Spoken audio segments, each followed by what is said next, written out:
welcome to the Hunter Academy of Sport.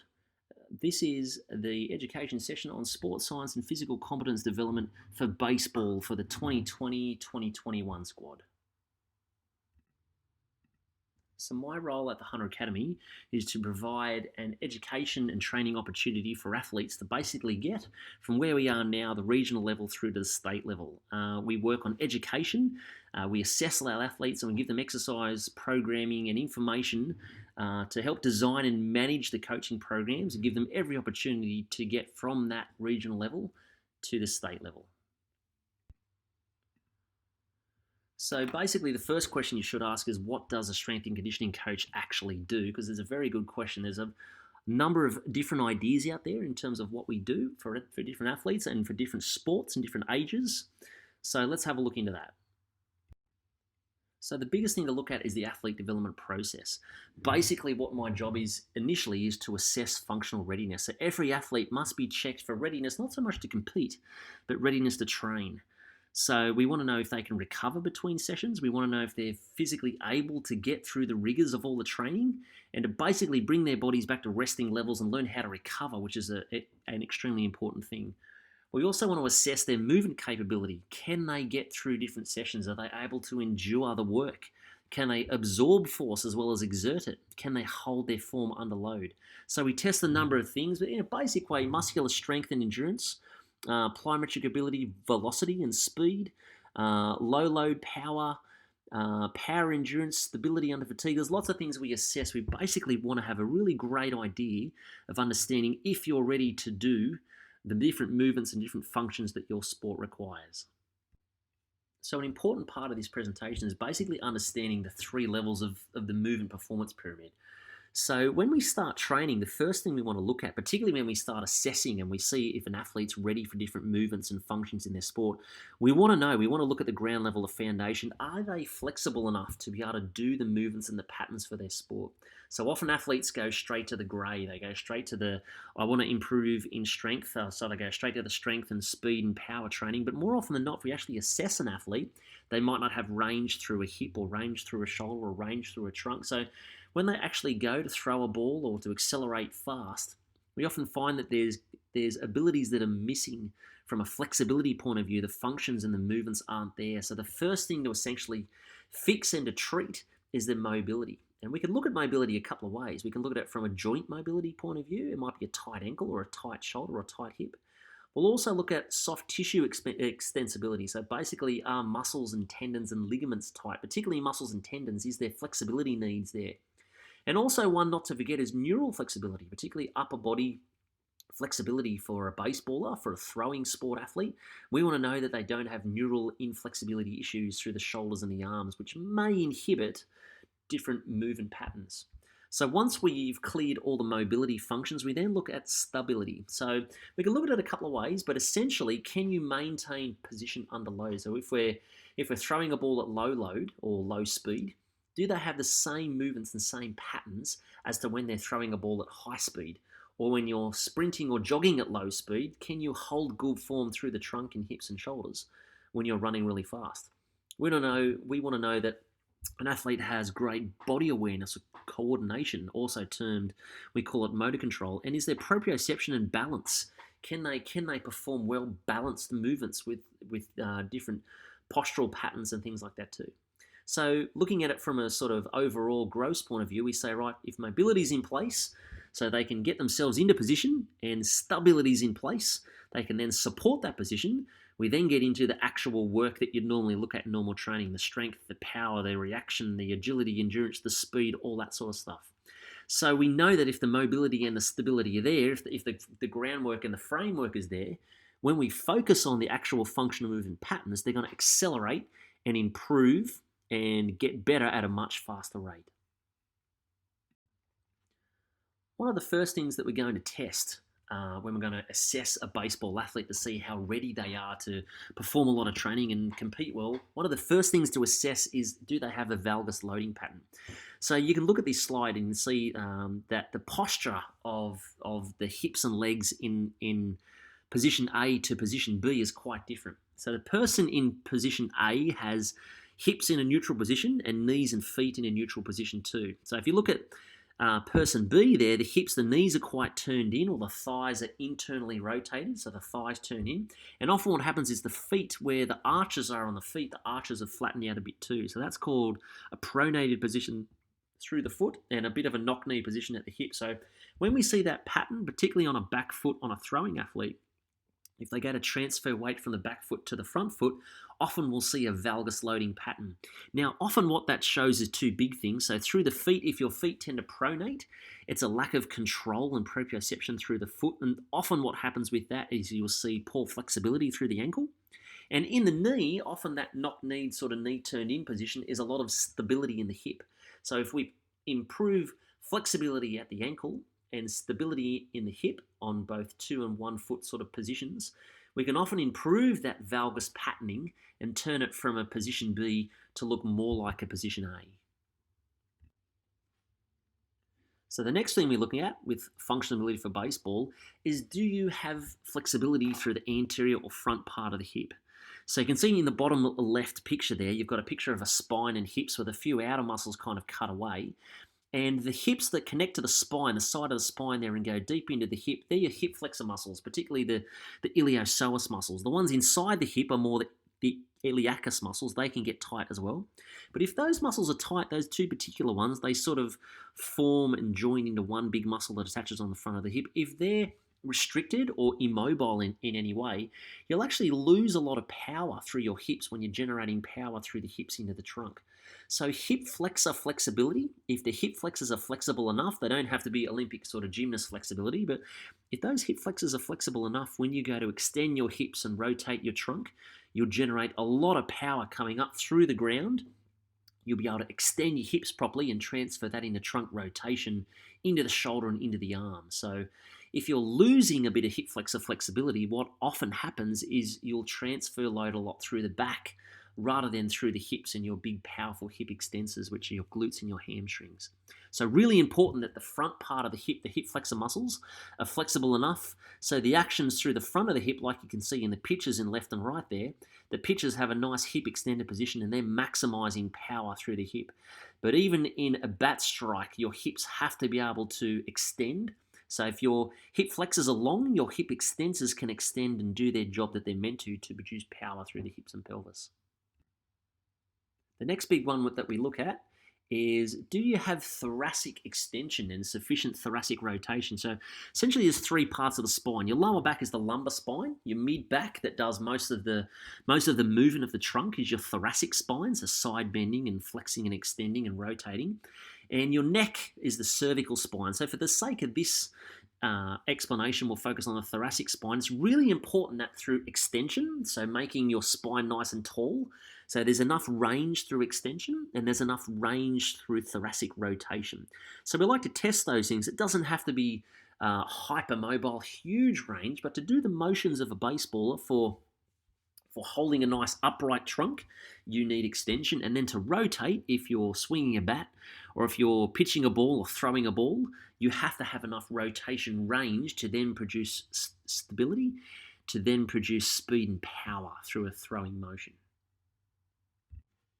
Alrighty, so the next one we'll look at functional ability for baseball is your shoulder rotational mobility. So really important, particularly for throwing a ball, that you have exceptional range as a baseballer through internal and external rotation.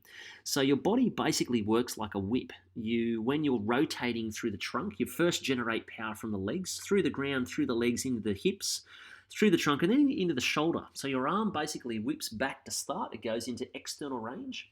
Then as you're accelerating your trunk forwards, you have to go into big internal range through the shoulder to be able to whip the ball sufficiently and generate a lot of power through the shoulder and a lot of whip, where the end point is essentially the ball. When you release the ball, you have enough range. So having enough mobility through the shoulder is very important. What you'll find is if there's not enough flexibility through that shoulder joint through internal external range, you'll tend to overuse areas like your thoracic spine and particularly like your lower back, and can lead to a lot of shoulder injuries, a lot of elbow injuries, and a lot of overuse type injuries with the back and the trunk. So the last area to look at for functional readiness is basically to assess the posture. Really important that when you're producing a motion that's an all-body action like a throwing or a hitting action, You don't want to have posture looking like this guy in the picture on the left there. So you can see he looks like a pretty muscular dude. He looks like a pretty strong guy. But you can see, picture on the far left, his trunk is quite rounded, his shoulders are forward, his hands are turned in. So that particular fellow, if he was to throw a baseball, chances are, based on his posture, he would have a pretty poor throwing action. His trunk is rounded, so his thoracic range is pretty poor. His arms are turned in, so chances are his internal, external range through the shoulder would be poor.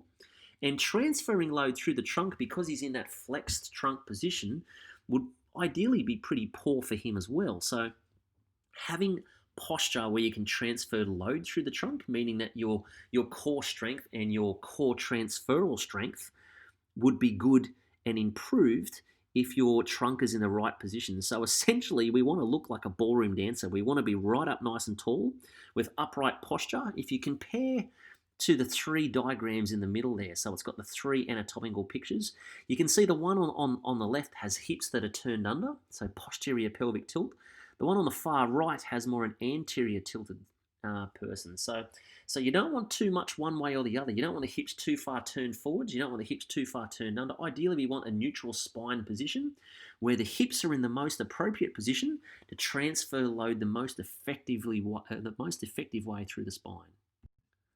So once we've assessed our readiness and our movement readiness, the next thing to do when we come into a training environment is to understand how we pull out our exercises and how we prescribe our exercise patterns. So rather than thinking of the body in individual muscles, pectorals and glutes and deltoids and hamstrings and quads, a better way to think about it is when we put all those individual isolated muscles together, they produce movements and movement patterns.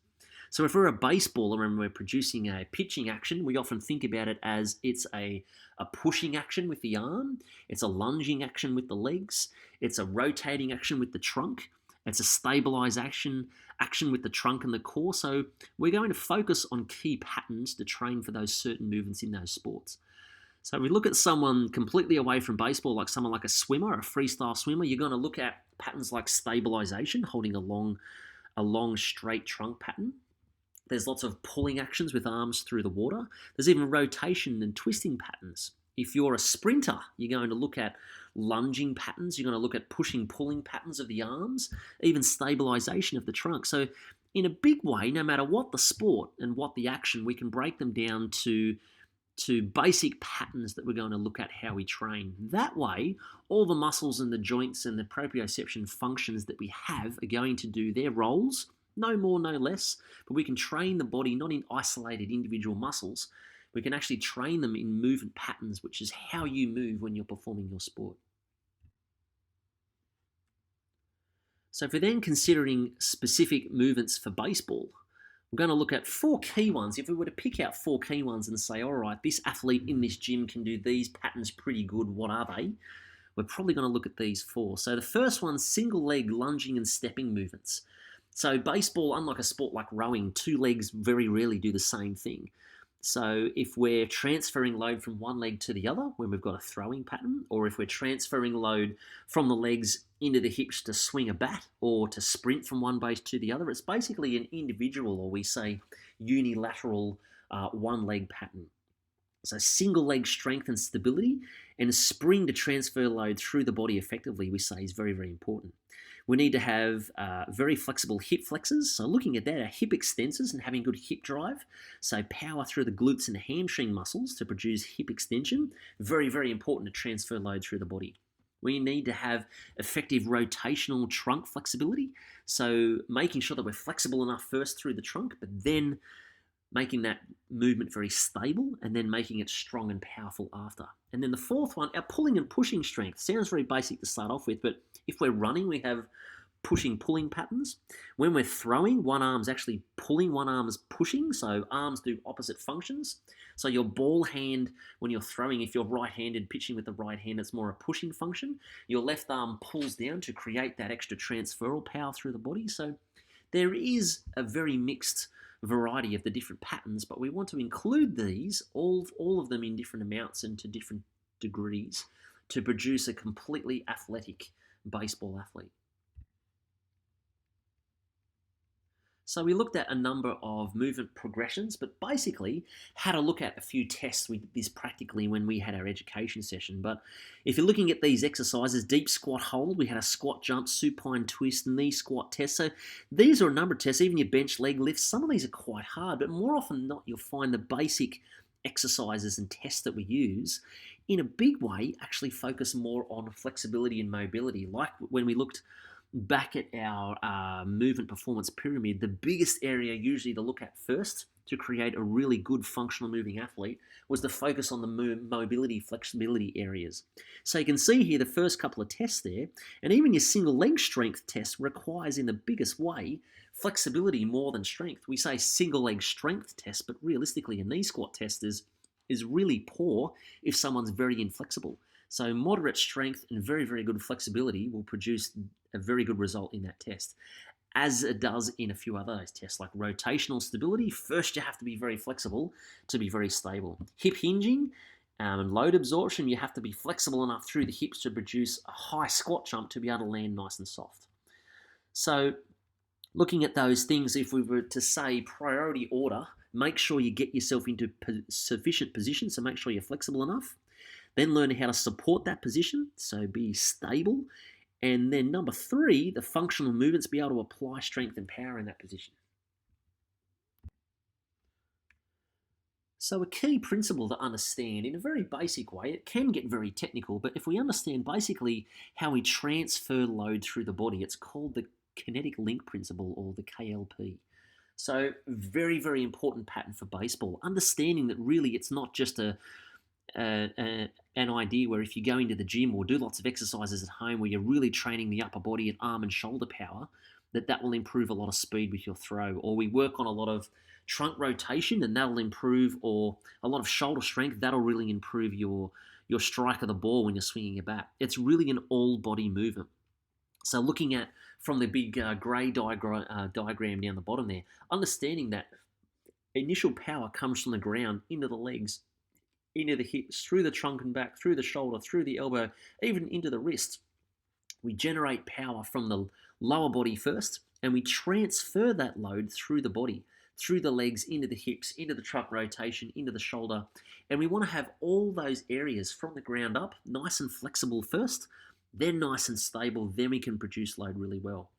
The best pitchers and the best batters will do this function supremely. They will have a very efficient transfer of load through the body to when they release the ball or when they make contact with the bat on the ball.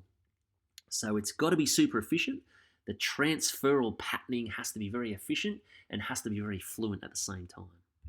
So once again, just reinforcing that pattern. If you look at the diagram below, you can see when there's the knee lift on the pitcher, he then opens his body and creates a basic whip function. He has to generate power from the ground. He'll internally rotate his back thigh and create a lot of hip extension on that back leg.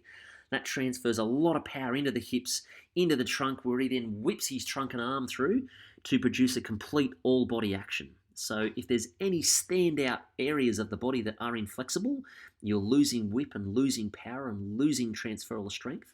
So all those areas have to be flexible and then stable, and then you have to be able to produce continuous transferal load through the body and all-body action. So finally, if we consider why is strength and conditioning training so important, in a nutshell, it basically allows your athlete to move more efficiently for the sport. If we assess an athlete and we find out that they're very strong, that's fantastic. But we then go back and say, well, there's lots of shoulder injuries or there's lots of back injuries, or we haven't really increased our speed of throw for a period of time. We can then go back and assess the flexibility and assess the stability of a movement. And we might find more often than not that there may be a movement function that's poor because of mobility. So what we want to look at is improving the movement, not so much the individual strength or agility or power of a pattern, but we want to improve initially how someone moves. So when you move more efficiently, sporting movements become easier. You can move further and with more force and subsequently less fatigue before receiving injury. So if you move better, what you'll tend to do is manage your training better too. So the ability to bear more load under the same level of fatigue with less effort. And you'll recover faster and maximize your improvements and adaptation with training. So what we say is someone that does this very well, they move well, they manage their training well, they're a very athletic person. So athleticism doesn't mean necessarily that someone is extremely strong or extremely powerful. What we mean by athleticism is that someone moves extremely well for their sport.